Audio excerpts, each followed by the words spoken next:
Hello and welcome to our LSVT Global webinar.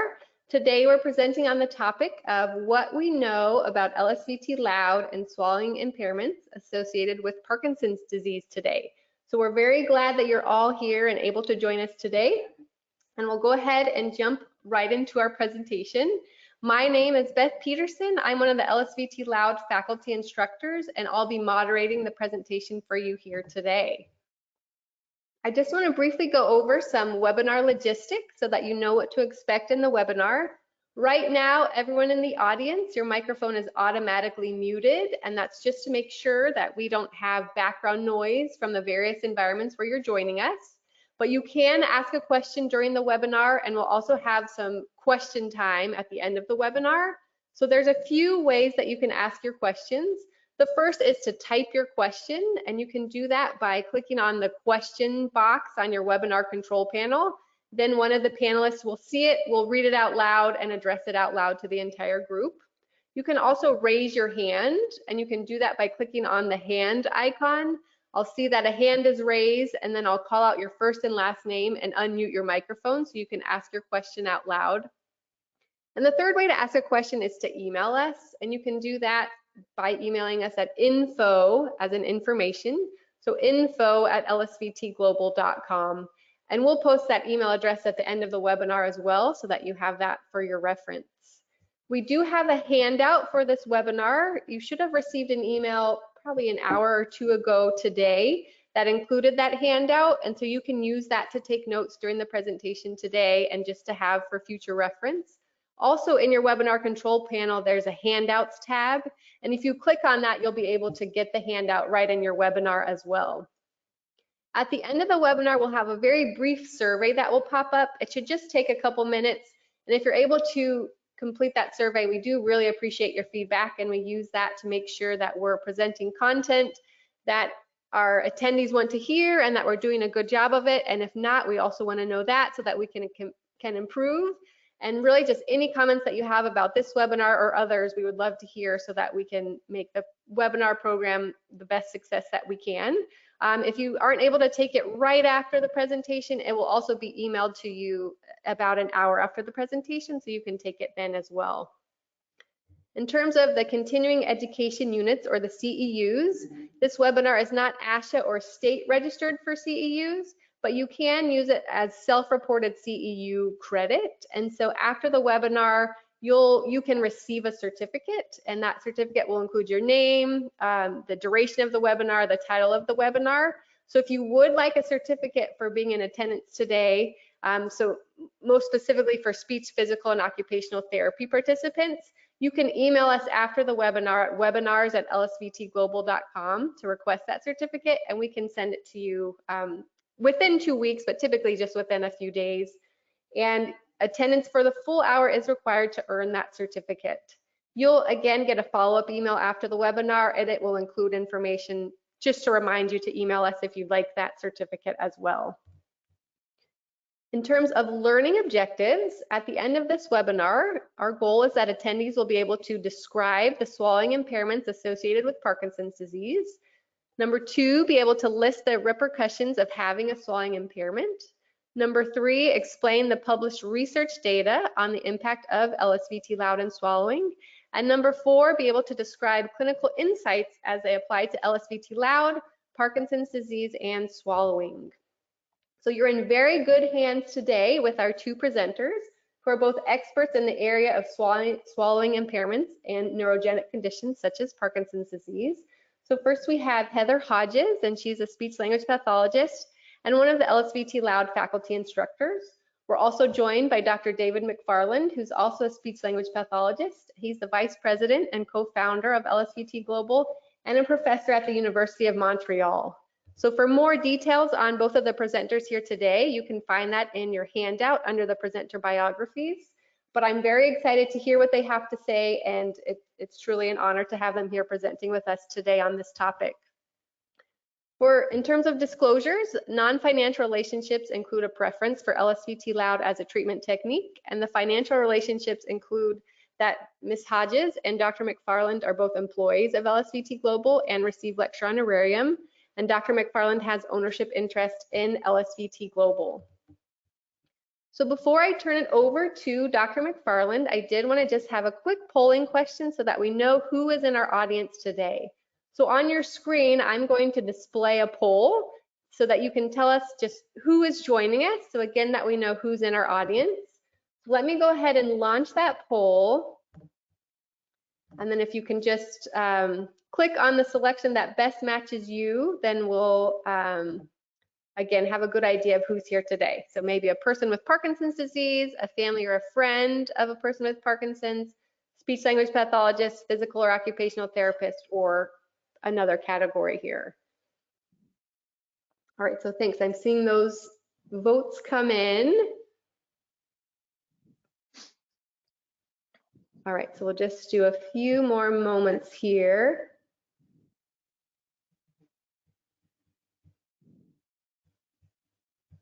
All right, and so as it's coming in, it looks like the majority we have are speech language pathologists and individuals with Parkinson's, but we also have physical and occupational therapists and family and friends of individuals with Parkinson's.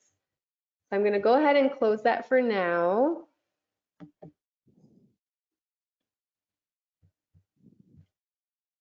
Okay, and we'll get back into the PowerPoint here. So thank you for sharing that. And we have a variety here today. All right, so Dr. Mcfarland, I'll go ahead and turn it over to you. Okay, well, thank you very much, Beth. And it's a real pleasure for me to be with you all today. And it's exciting to see so many of our colleagues with and persons with Parkinson's disease, and also to see physical and occupational therapist colleagues. That's fantastic. We're going to do some shout outs to our colleagues in physical and occupational therapy because they have a crucial role in helping persons with swallowing impairments, and both Heather and I work very closely with them in our clinical practice. So, and a great honor it is for me to present with Heather. This is our second webinar, and I think you're benefiting from the second go around. So it's great to be here. So I wanted to start right out of the gate with a very positive message for those persons living with Parkinson's disease. And that message is you will likely not lose your ability to eat. You have choices all along the way. And we want to emphasize that early detection and intervention are really key to assuring that you maintain your feeding and swallowing abilities. Heather's going to speak about that later on, but it's really a key point. And LSVT LOUD and LSVT big potentially may provide you with some positive outcomes for feeding and swallowing, which is very exciting. And those improvements are beyond what you would get in your voice and your whole body movement. And we'll talk about that more. So in the next slide, we talk about the very, very important role that feeding and swallowing play in our lives. And I think it's obvious for everybody that it's crucial for nutrition. But swallowing also is very important in protecting the airway during wakefulness and sleep. We swallow when we sleep, and that has an important function of clearing liquids that accumulate and make sure that they don't go down the wrong way. We also know that feeding and swallowing are very important aspects of our social interactions. Obviously, we communicate a great deal during mealtime, and good feeding, good social interaction are key to our lives. So we want to really make sure that we have safe feeding and swallowing whenever possible. And as we can see in the next slide, that swallowing is a very complex process. It's probably much more complex than most of you realize, certainly not our colleagues in speech language pathology and OT and PT. And it's controlled by special neural circuitry in the brainstem called central pattern generators. And a lot of the work that I've done in research is focused on these central pattern generators. You might be interested to know that central pattern generators, these collections of brainstem neural networks, also control breathing and chewing is obviously key to swallowing. And feeding and swallowing are sometimes broken down into a series of stages and phases, although we know that the movements are actually continuous and often overlapping, but we break them down into phases so we can better explain them. And you'll see the first phase in the next slide, and that's the oral phase. And we begin to swallow by getting food or liquid into our mouths. And the process of getting food and liquid into the mouth depends on good hand-to-mouth coordination, whole body posture, and all of this can be improved by our colleagues in OT and PT. Once the food is in the mouth, and depending on consistency, it has to then be broken down to a form that can be easily transported to the back of the throat. And in the next phase, when the food or liquid gets to the back of the throat, this triggers a series of very rapid events. It's so rapid that we often think of swallowing as a reflex, but it in fact is not a reflex. It's controlled by that special circuitry I mentioned. So these rapid events move the food or liquid through the pharynx to the esophagus and eventually into the stomach. As the food moves towards the esophagus, it goes through what I call a danger area when I talk to my students, and that is an area that is shared between breathing and swallowing. And then because of that, the food and liquid have to move at the right time and be coordinated with closure of the airway and a pause in breathing and other movements that protect the airway. So there's a very intricate dance that goes on between the closure of the airway, protection of the airway, and the passage of food. So the third stage, which we consider the final stage, the food moves down the esophagus and into the stomach. And difficulties with any of the phases of swallowing we mentioned, we use a particular term and it's called dysphagia. Heather? And with that, that's a great overview of what's happening with the swallow. So thank you so much, David. And we'll talk now in detail about a safe swallow, a swallow that goes as planned, versus a dysphagia, and what those repercussions are in a little more detail. When we think of a safe swallow, this is when, as we eat, as we drink, food and liquids stay in the mouth, there's no leakage or escape, that the food and liquid, as it goes down the throat, or also known as the pharynx, as it goes down the throat, it completely clears the throat. There's no residue left behind. That could cause sensations of something feeling stuck, or worst case, we don't want that residue to be inhaled or go into the airway.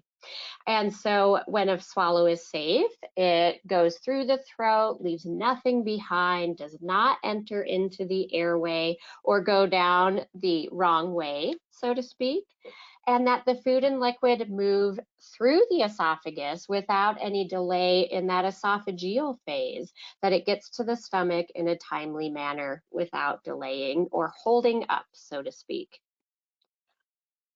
The other side to this is looking at dysphagia. What does dysphagia mean?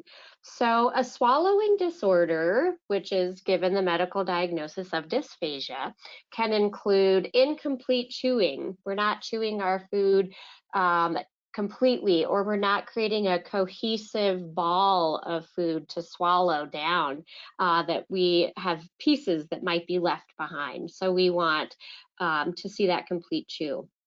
So dysphagia may include issues with incomplete chewing, that food or liquid are escaping the mouth or getting stuck in the mouth, particularly around the cheeks or in between the cheeks and the gums.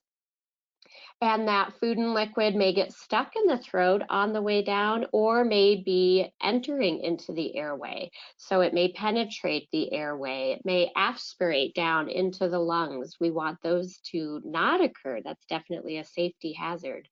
And then also dysphagia can include, at the stage of the esophagus, food or liquid getting stuck along the way down to the stomach. And we'll talk in more detail about how this applies, what we tend to see in the diagnosis of Parkinson's disease as the presentation continues. So with the framework of the phases of the swallow, what a swallow should look like, and then what may go wrong with our swallow, I wanted to add in some sort of fun facts about swallowing, little known trivia. So one is that the act of swallowing is also called deglutition, and the act of chewing is mastication. The swallow from start to finish takes about 2 to 9 seconds for something swallowed to go from the back of the mouth into the stomach. And it involves more than 30 different nerves and muscles at work. So as David mentioned when describing the swallow, it truly is complex, it is fast, there's a lot occurring in a very short amount of time to keep eating and drinking efficient, to keep it safe from entering the airway, and to keep things moving smoothly down into the stomach. Another fun fact is that the Adam's apple moves up and out when we swallow. And you may refer physicians or clinicians talking to this about the larynx. The larynx is moving.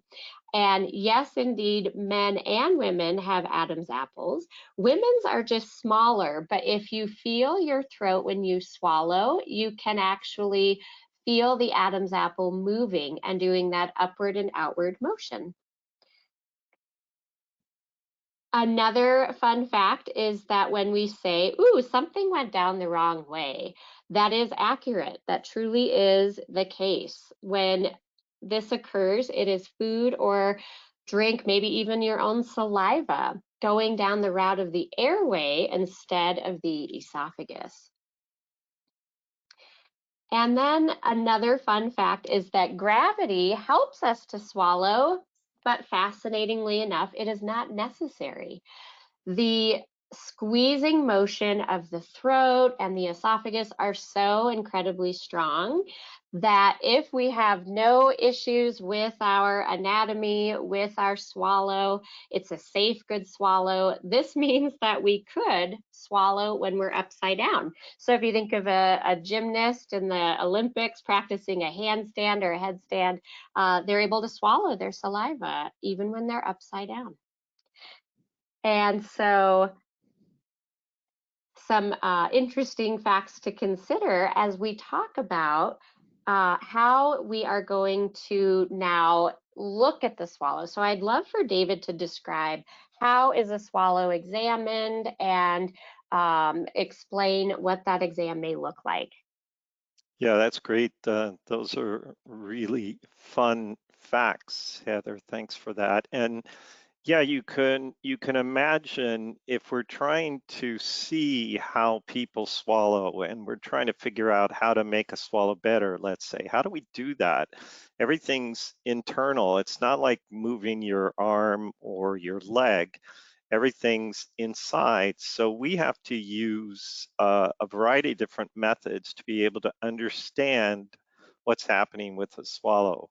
So we have clinical exams, and that's when professionals do, for example, they look at you eating or somebody eating or drinking, and they can make inferences about how the food and liquid are being processed and transported. And they can also use instruments, and instruments are used to see inside the mouth, the pharynx, and the esophagus during swallowing. And one example of such an instrument is called a video fluoroscopic examination of swallowing. So we use X-ray to look at the structures involved in swallowing and the movements. And we have an example of that coming up in the next slide, and that is a person eating a banana, and the banana is coated with a substance that allows it to be seen under X-ray.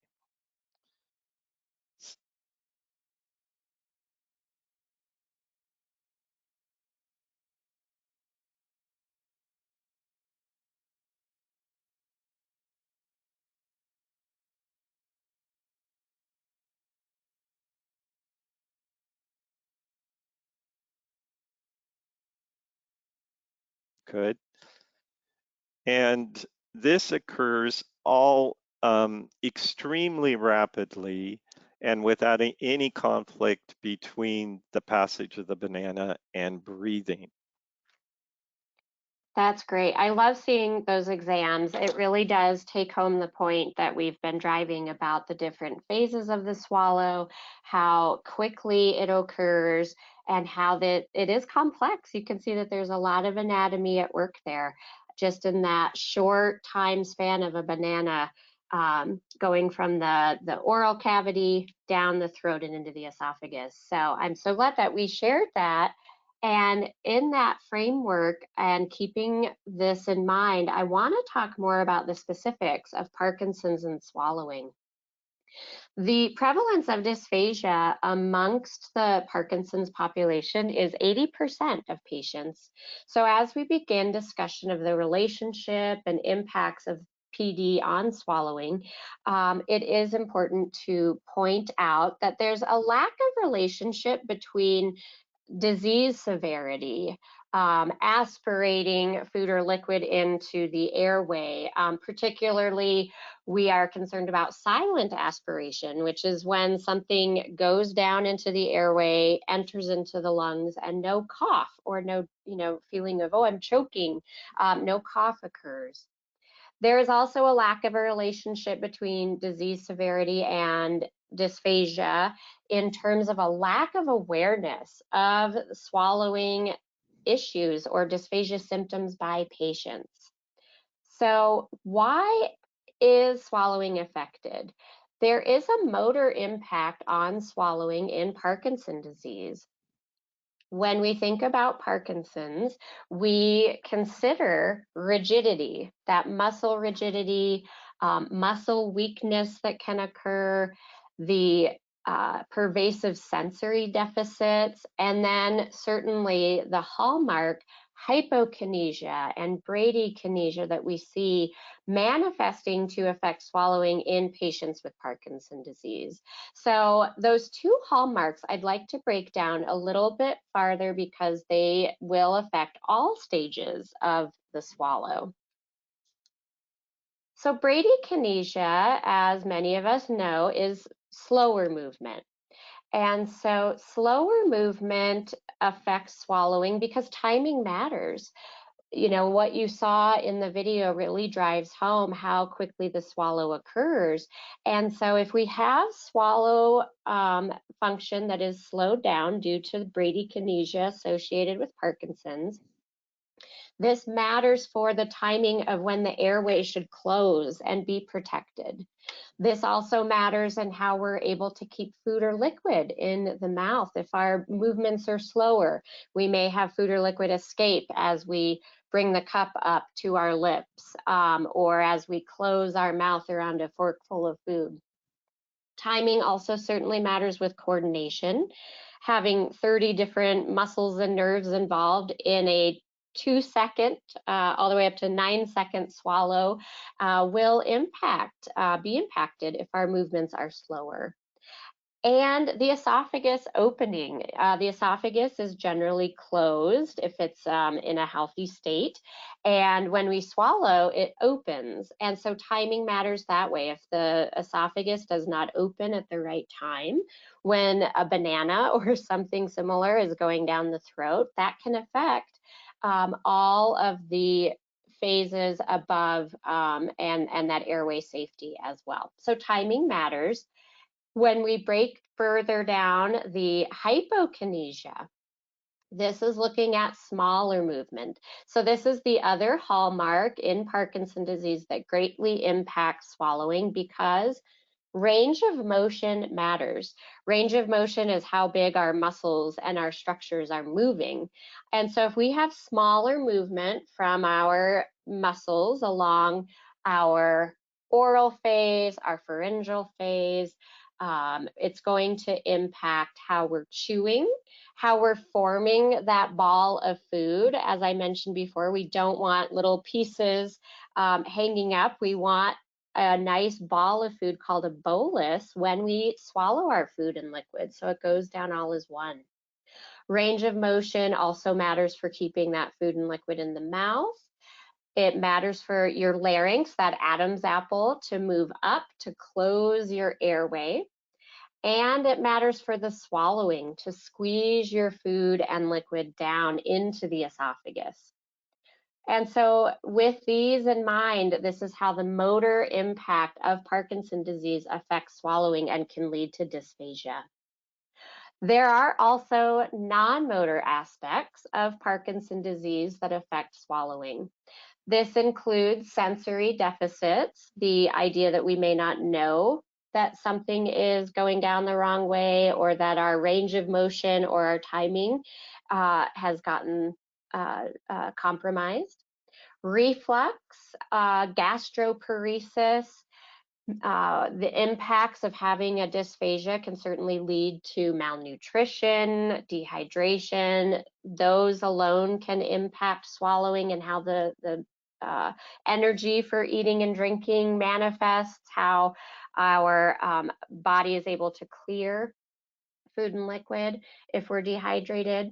And apathy, if we are, if it's taking effort and energy to eat and drink, if we are coughing, if we're not able to maintain good nutrition, we can start to feel that eating and drinking is too much effort. We could develop an apathy towards eating and mealtime.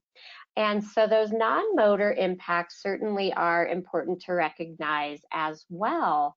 And I want to talk more about the sensory component. Similar to what happens in Parkinson's disease, where a patient may speak quietly but feel that they're loud enough, or they may take small steps but not feel that they're shuffling their feet. We also know there is a sensory deficit for swallowing for those with Parkinson's disease. And these smaller movements, these slower movements that we've been describing that occurs with Parkinson's disease, they may actually perpetuate. They may be reinforced by this abnormal sensory feedback. And that sensory feedback on swallowing, it may result in reduced awareness of a swallowing difficulty, lack of self-correction, so the lack of correcting how a food or liquid is formed in the mouth, or posture perhaps that we subconsciously may take to help our swallow. We may see that patients respond positively to someone cueing them to have an improved posture, or to chew their food more completely, or close their lips around the fork. But for the patient, it may be difficult for them to internally cue that. They may need somebody to coach them to correct that. And so that's because of the sensory impact. And patients may not spontaneously maintain or adapt treatment techniques without treatment that is intensive and that also has a sensory focus, which is important for what we see not only in swallowing, but also in speech. And speaking of speech, David, can you talk more about how Parkinson's disease may influence swallowing and speaking as two separate but intertwined systems? Right, yeah, thanks, Heather, for that. So as Heather mentioned, Parkinson's disease has the potential to impact feeding and swallowing. She outlined the motor and sensory components of that. And you also know very well that Parkinson's disease has a negative impact on voice, speech, and communication. And as Heather asked, why might these two fundamental aspects of our life be simultaneously impaired? And we're going to run through a few factors. One possibility is that both swallowing and speech share the same anatomy, and both require coordinated activity across respiratory, laryngeal, and oral systems. And that can be seen in the next slide that goes through these different systems. And you can see that their shared activity can be seen in this figure, which outlines this anatomy that I was mentioning. So if we take the first colored box, we can see that the structures that are involved in speech articulation, that is the sounds we produce in speech, also are involved in food and liquid preparation and transport. The soft palate is very important for the sounds of speech and also for protecting the nasal cavity from food going up into the nasal passage when we eat and drink. The vocal folds or the vocal cords are very important for the production of voice, and they're also important for airway protection. They close to protect the airway. And the respiratory system drives the voice, that is, it creates vocal fold vibration. And it's also very important for this respiratory drive, the force of the respiratory system for cough to protect the airway. So another reason, in addition to shared anatomy, that Parkinson's disease might commonly impact voice and swallowing is that there is an evidence of common underlying pathology. And Heather went through the rigidity and other aspects that are attached to Parkinson's disease. And these same impairments appear to impact swallowing as well. So if we look at the next slide, another reason that Parkinson's disease may impact both speech and swallowing is that feeding and swallowing and voice and speech appear to share at least some of the same brain control mechanisms.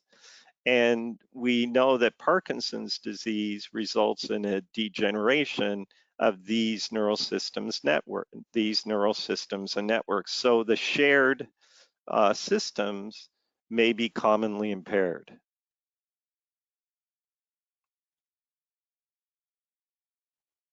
So now Heather is going to talk a little bit more about LSVT. Great, thank you so much. It's great to know that common underlying pathology, the neural control that's shared between the two, and it absolutely makes sense to think about swallowing and speech being having these commonalities of pathology and speech shared neural control between the two. When we think about LSVT LOUD and what it may be when we think of behavioral treatments for how these two are interacting and how they may be treated, we know that LSVT LOUD is an intensive voice therapy, and there are a variety of behavioral treatments that have been used to improve Parkinson's disease-related swallowing deficits. But very few of these treatments have looked at how speech and voice treatment on swallowing may affect one another. And so we at LSVT want to talk more about what the therapy looks like and the key components to a behavioral therapy that could influence speech and swallowing, given their common anatomy and neural networks.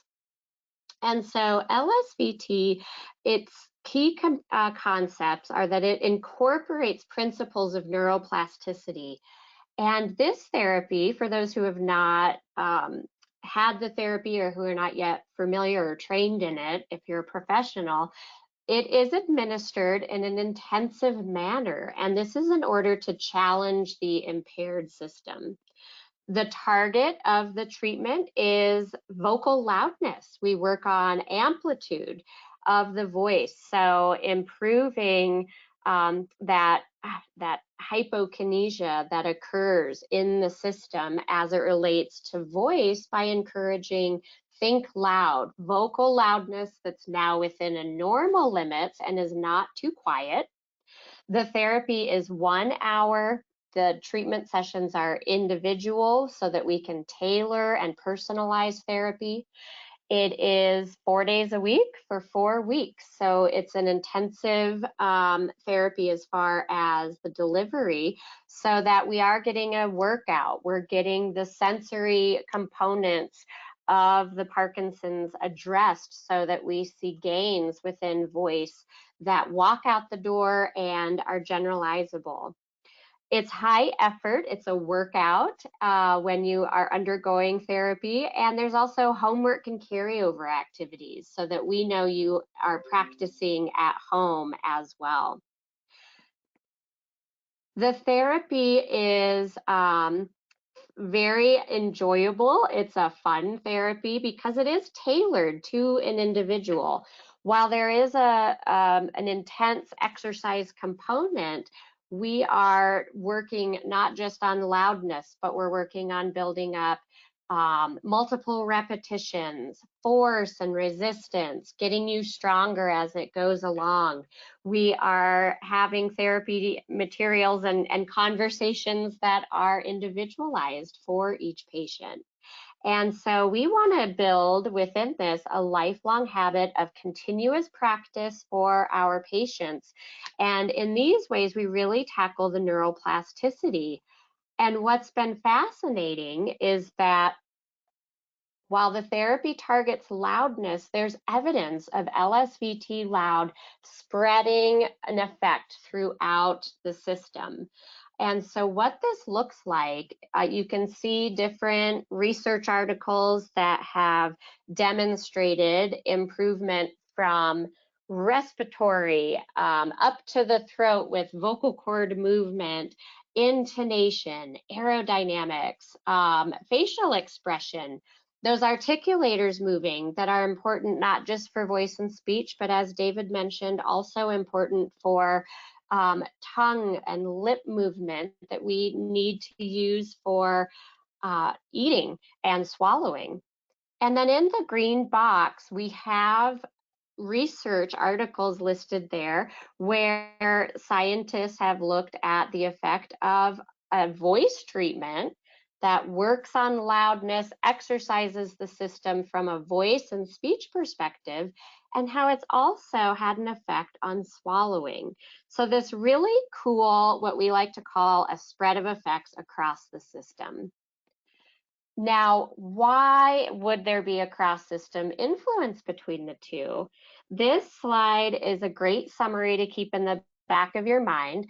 Evaluating and working as a patient, or for those clinicians in the audience, you may keep in mind that during this voice treatment, you are working on vocal cords that come together in the voice treatment.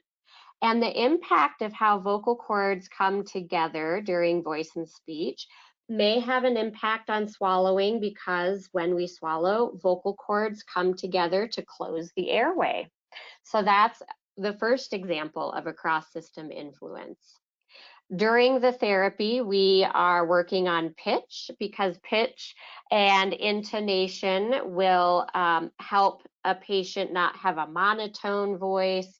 And so in our pitch exercises during voice treatment, this cross-system effect to swallowing can be seen because the voice box, that Adam's apple or larynx, also rises to help close the airway as well. And then throughout this therapy, because it is high effort, it's a great workout. It involves coordination of the whole system, as David mentioned. And to review, it works on that effort and coordination for breathing, for vocalizing, for how the tongue and the lips and the palate move when we are voicing or speaking. And that same effort and coordination for breathing, for the throat, for how our Muscles in our structures in our mouth and our soft palate move are also absolutely key for swallowing and keeping the swallow coordinated and moving in a nice amplitude as well. And so also in treatment, it's worth noting that we're directly and indirectly targeting that sensory awareness of the patient's voice, and the increased sensory awareness is also impactful for swallowing. And so we're also indirectly addressing initiation when we do therapy.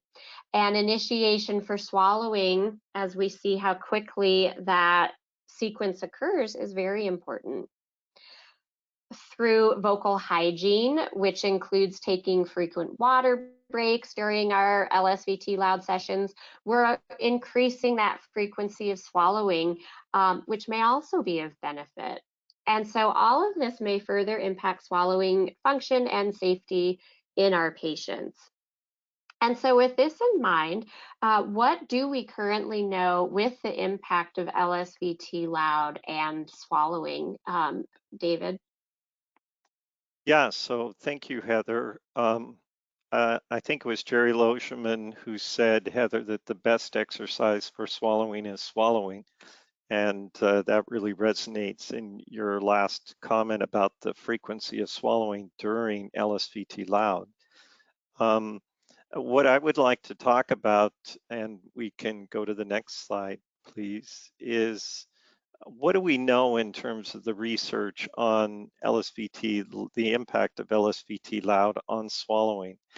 And there are two studies I would like to briefly summarize, one of which is here on this slide by our colleague, Jerry Loschman and her collaborators, that was completed in 2002.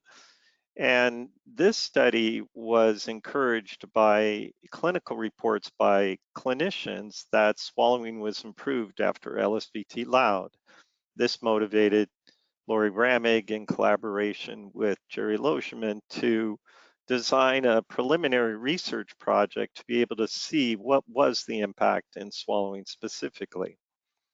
So these authors performed video fluoroscopic swallow examinations, the things we saw in the banana, and they analyzed various aspects of the biomechanics of 8 persons with Parkinson's disease before and after LSVT LOUD. And as I mentioned, they analyzed various aspects of the swallowing biomechanics, the movements, and other aspects. And the biggest problems in the persons pre-LSVT LOUD were problems in tongue control and strength. So what did they find?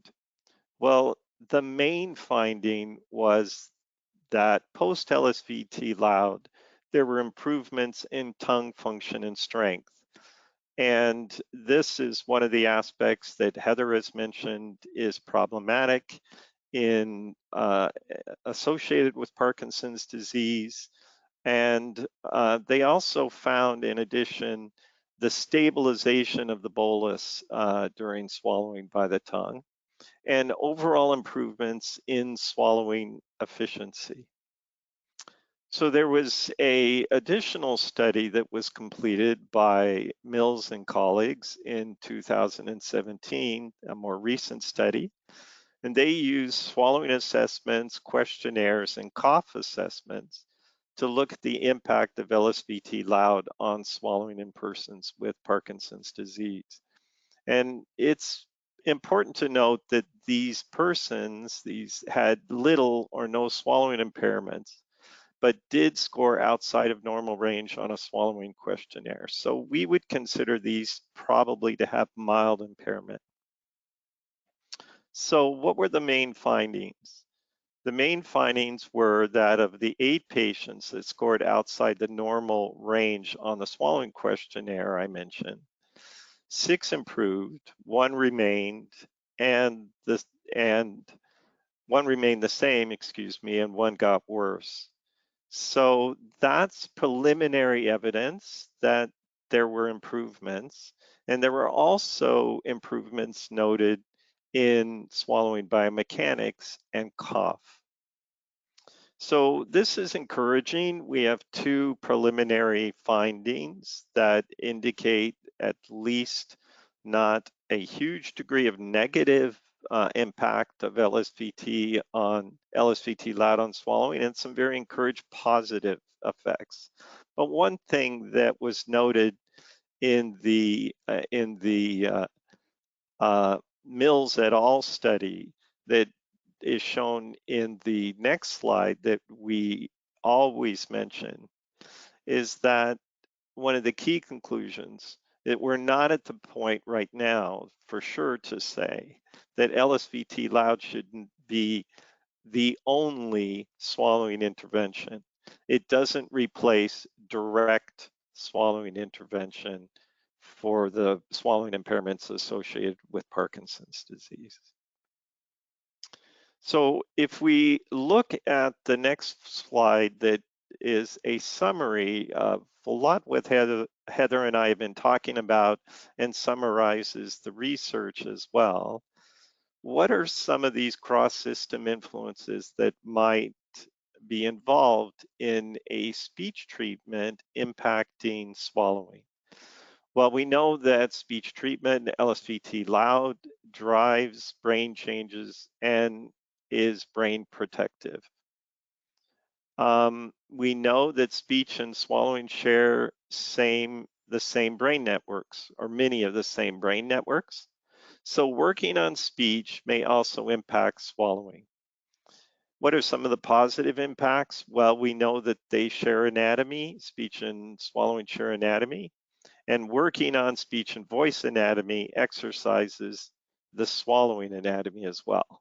And this may give rise to better airway protection, tongue control, sensory improvements, and other improvements as well.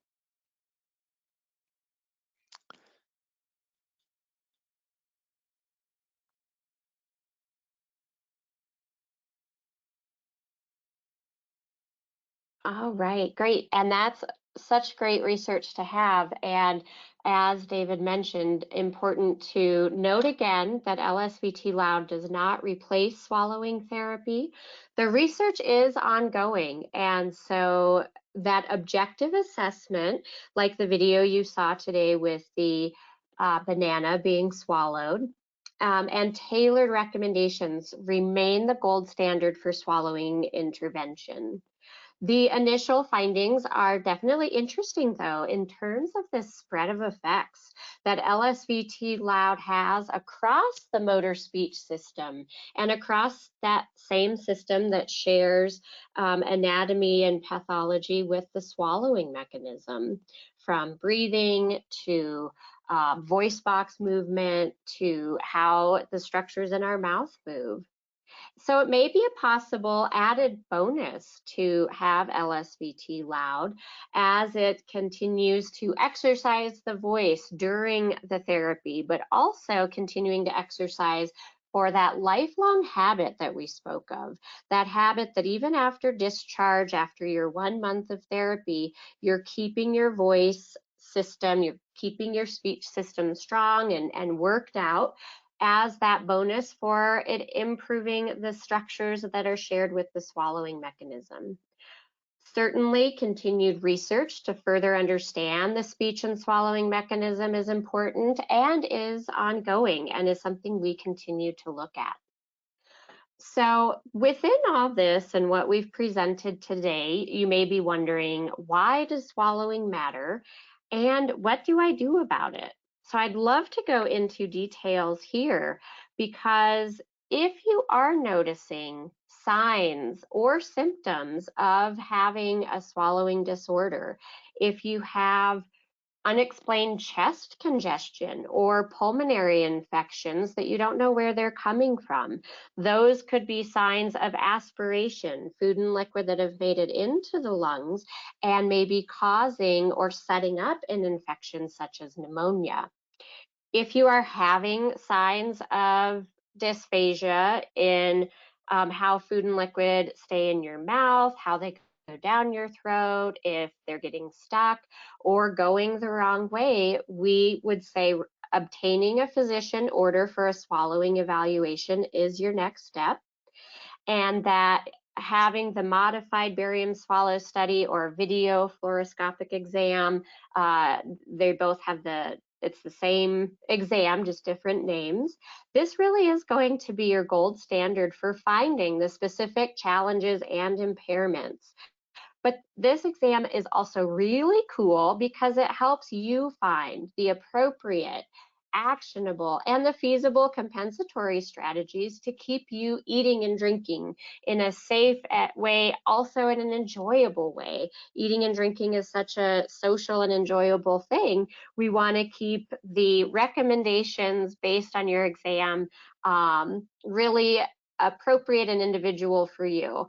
And it helps us determine the safest diet, that diet that's going to not be at risk of going into the airway. And all of this is done under the umbrella of personalization. No two swallows are the same. Even if two people both with Parkinson's go in for the exam, their findings may be very different because of that individual variation. And maybe not all components of the swallowing are impacted for any given individual. And so the recommendations are tailored. So next steps, if you're having symptoms or that unexplained chest congestion, just to repeat, is to get a physician order for a swallowing evaluation. Now, if you are receiving LSVT LOUD or you're set up for LSVT LOUD therapy in the upcoming future, but you're having dysphagia symptoms, or you've been diagnosed with dysphagia or a swallowing disorder, you and your speech language pathologist will prioritize your treatment focus. This may look different for each patient depending on your primary deficit, your goals, and certainly, most importantly, it'll depend on your safety. And so some people will have LSVT LOUD first before undergoing swallowing therapy. These patients are going to be folks who have dysphagia signs or symptoms or an evaluation that reveals something more mild or non-existent dysphagia. That these patients do not have a history of lung infections, bronchopulmonary infections, or chest infections. And of course, this would be in collaboration with your physician and would be under their approval. Other patients who are coming in with a dysphagia diagnosis, who have dysphagia or swallowing issues that are more moderate or severe, patients who have history of bronchopulmonary infections or that are ongoing, which can include pneumonia, they'll want to treat the swallowing first. This is also true for those patients who may have dietary limitations, such as being on a thickened liquid, or patients who've been put on a puree diet. Often these dietary limitations, by addressing exercises, addressing the sensory components through individual swallowing therapy, one of the goals for many patients is to get off these dietary limitations. And so you'll want to do the swallowing diagnostics and treatment first. And some patients will have therapy for LSVT LOUD and swallowing therapy at the same time, which can be very efficient. And if that works for your energy level, works for your facility, if you're a speech pathologist, this is a great way to go. It'll be individual discussion between you as a patient, the physician, and the therapist. But we like to point out that if you're receiving both therapies at the same time, you must adhere to the LSVT LOUD protocol. So truly getting your full LSVT LOUD sessions with all of the exercises as protocoled in this 60-minute session, 4 days a week, must be adhered to in order to reap the benefits and the efficacious changes that happen that are well documented in the research. And so this may mean that as a patient, you have back-to-back therapy. Perhaps you see the therapist for a session that works on swallowing, and then immediately after that, 30-minute or 60-minute session, you have your LSVT LOUD session. Maybe there's a break in between if you need to rest, that's okay. But you don't want to make extra trips to the hospital or to the clinic. That would be an example. And this, of course, will depend on the facility that the therapist works in and insurance. But we want to focus in on the swallowing therapy with a speech pathologist because of that really positive message that David relayed at the beginning.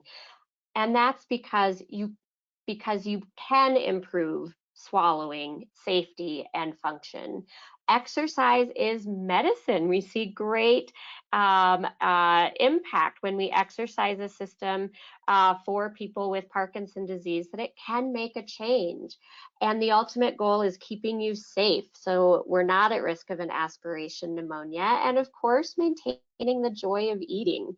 And so speech therapy for a patient may look at different aspects within a treatment session. These may include exercises to strengthen swallowing, exercises to improve coordination of the swallow, and may further improve coordinated breathing for swallowing, for the breathing and swallowing sequence. Breathing muscle strength, becoming stronger so that you have a more efficient cough. We don't want a weak cough that doesn't eject food or liquid out of the airway. And within that therapy, there will be dietary considerations in making sure that you're achieving an adequate calorie intake so that you have energy. We know that viscosity, how fast a food or liquid moves, matters. We know that, as we talked today, that sensory matters. And there's also candidacy for free water, that idea of even those on a thickened liquid diet at times may be able to drink plain water that is not thickened. And we also encourage within therapy, just as we do with voice therapy, for swallowing, we encourage early intervention. When you see your speech pathologist, the intervention is going to be personalized. We know through research that if you are working with foods that are meaningful to you, this matters, this has an impact. Just as working on speech therapy tasks and conversation material that is interesting to you, working on foods that you want to integrate or reintegrate back into your diet so that you're swallowing them safely and you can enjoy that.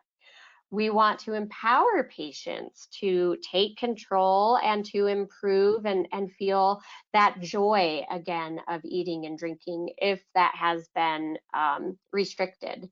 And therapy will be motivating to the patient. And again, this can even speak to the types of food and liquid that's introduced in your therapy sessions.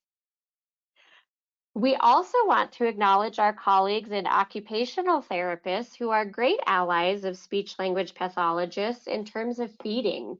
Sometimes, and I believe David mentioned this earlier, the idea of feeding, how food goes from the table to the mouth, can be influenced by Parkinson's disease. And so our occupational therapists are fantastic at working on fine motor, ensuring you have the grasp and the ability to move the fork from, the plate to your mouth or the cup. They have assistive devices that may help with from opening, a jar of maybe pickles that you want to eat, all the way up to cups that help you not spill, and may help you also with that fine motor component of getting the cup to the mouth. And our colleagues with occupational therapy and physical therapy delivering LSVT big. Feeding can be a wonderful, meaningful component, very functional for that treatment as well. And one thing that I'd like to go over as we close out our hour together are tips for safe swallowing. It's very important for me to first point out that these tips are general. These are not blanket statements or a one-size-fits-all. As I mentioned, the swallow challenges that one person may have, The next person may not. That may look very different. And so general tips that we can give you as you await diagnostics or as you await treatment, if you do have a mild case of dysphagia, include limiting distractions so that you can focus on chewing and swallowing, thoroughly chewing your food so that we get that nice bolus, that cohesive little ball to swallow down. Swallow one bite before taking the next. Don't stack your bites up.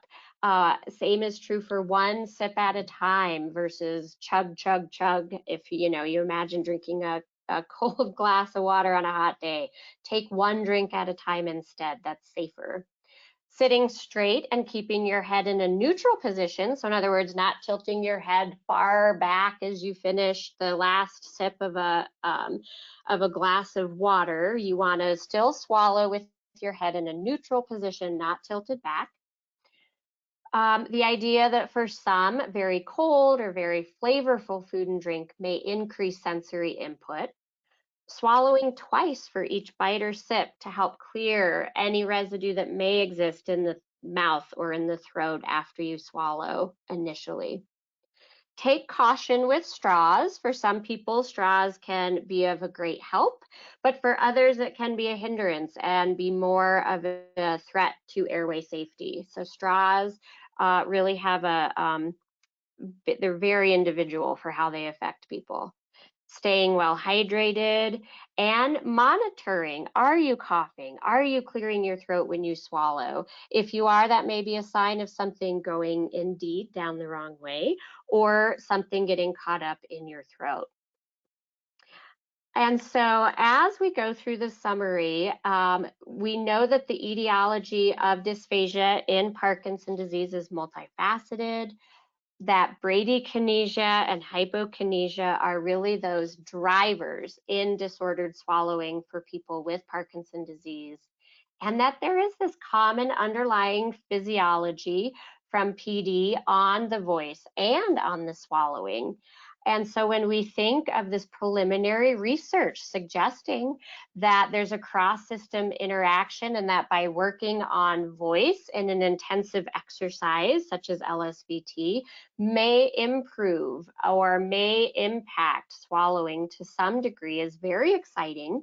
But we know that LSVT LOUD alone does not replace individual diagnostics and treatment for swallowing disorder, but could be that idea of an added bonus, as I mentioned previously.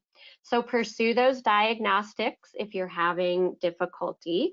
Complete treatment with a speech-language pathologist if you are diagnosed or having symptoms so that you can maintain function, you can improve function, exercise is medicine, and keeping eating and drinking meaningful and joyful.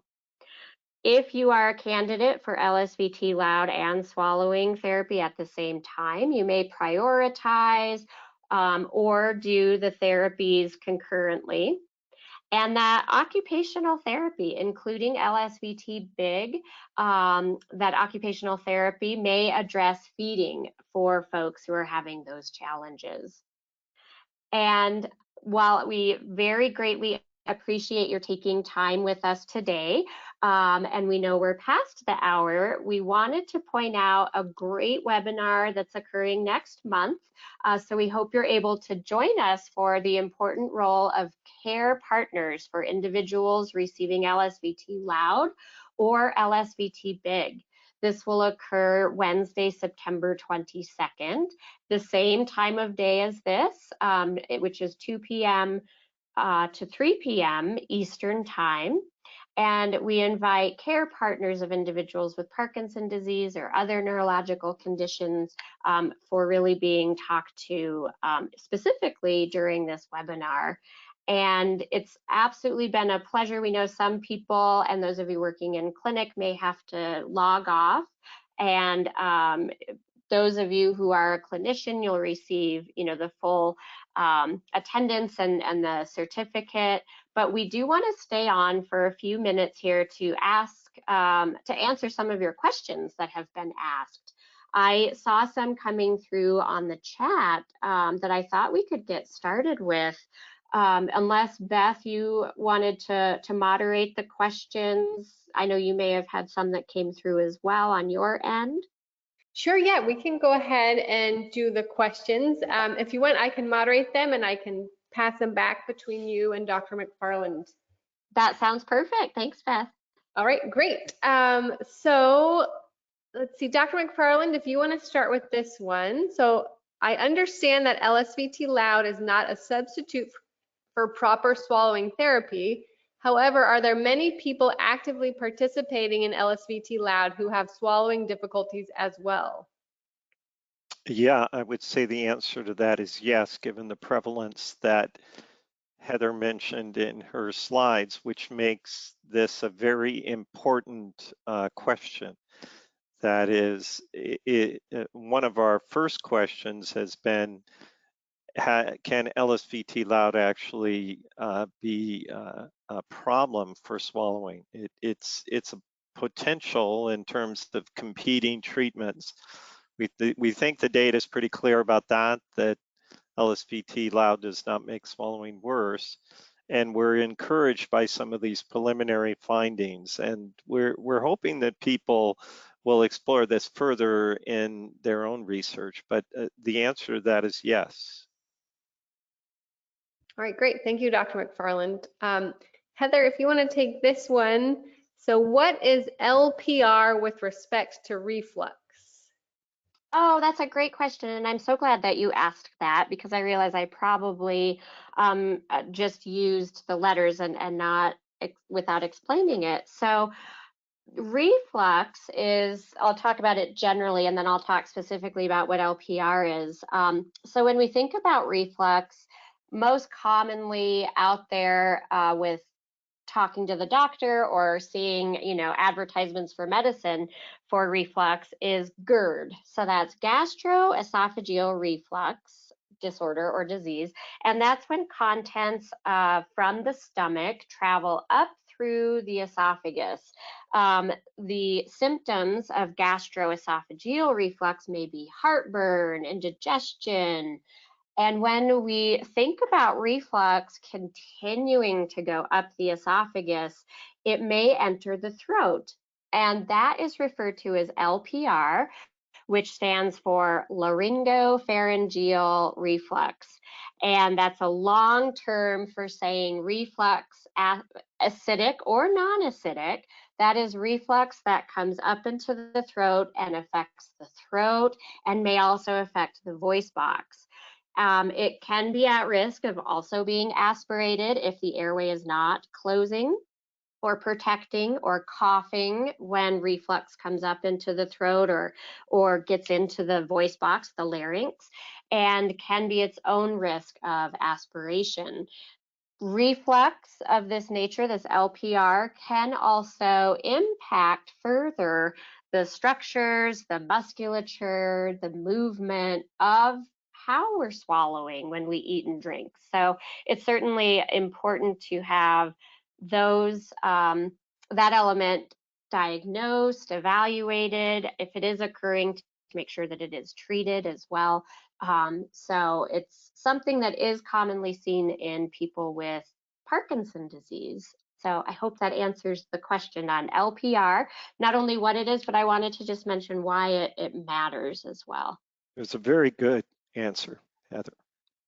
Thanks, David. Yeah, thank you, Heather. Dr. Mcfarland, if you want to take this one. So is LSVT LOUD considered an adjunct if using LSVT LOUD as a trained LSVT clinician? An adjunct to swallowing therapy. That's how I understand it, yes.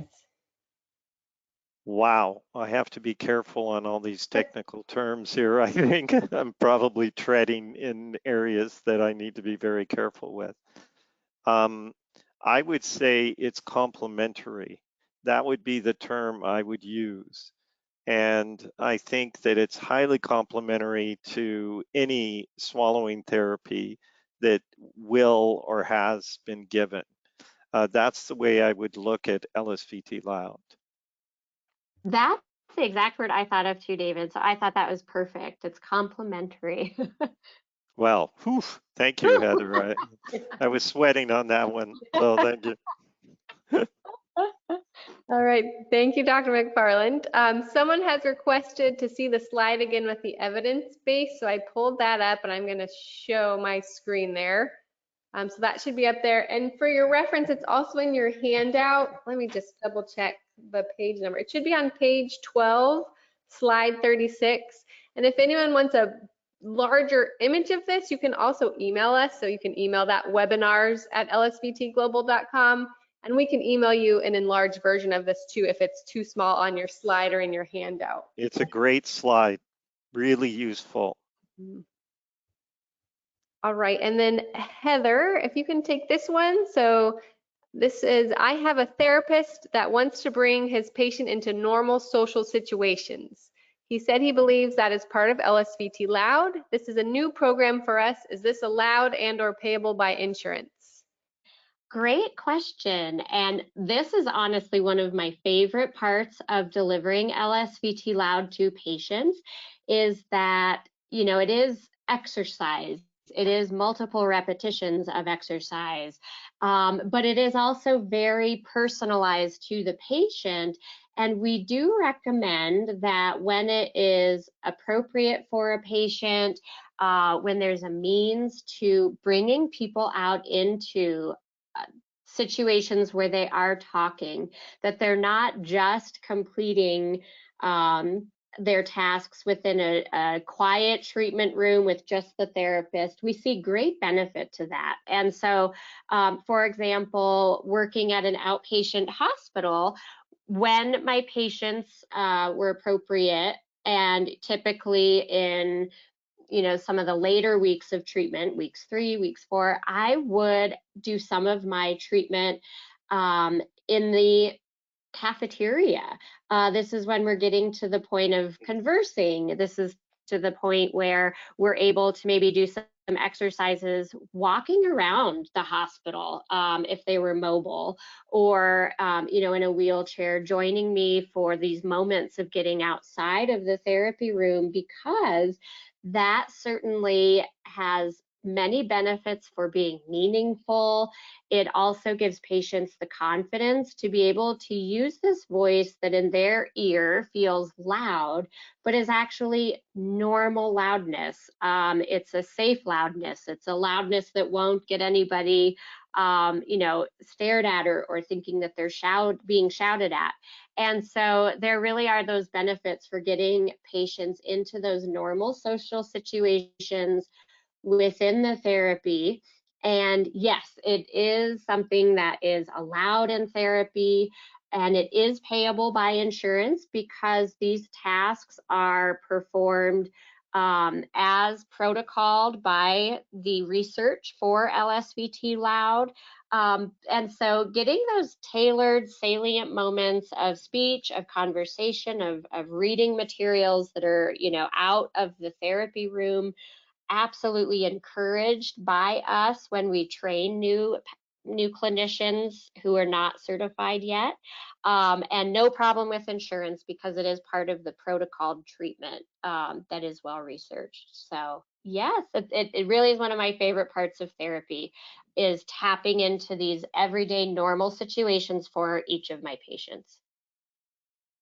And you would imagine, Heather, that mealtime therapy for a swallowing disorder might be an interesting generalization and task as well. Yes, absolutely. And there, talk about marrying that idea of LSVT being personalized, and also that slide where we show that we want to empower our patients with swallowing as well and make it motivating. And yeah, I love that idea. Absolutely. So we have one final question comment, and then we'll wrap it up because I know everyone has things to do. So this question, the comment starts as absolutely wonderful webinar. Thank you. And I agree. Thank you so much, Heather and Dr. Mcfarland. It's been a great presentation. This person also says, could we please include more photos and references to early onset Parkinson's disease people? So I think that's a great comment, and we can certainly take that into consideration for future Yes. webinars. And I also want to point out that we do have some webinars specific to those with early onset Parkinson's. So they're on demand right now.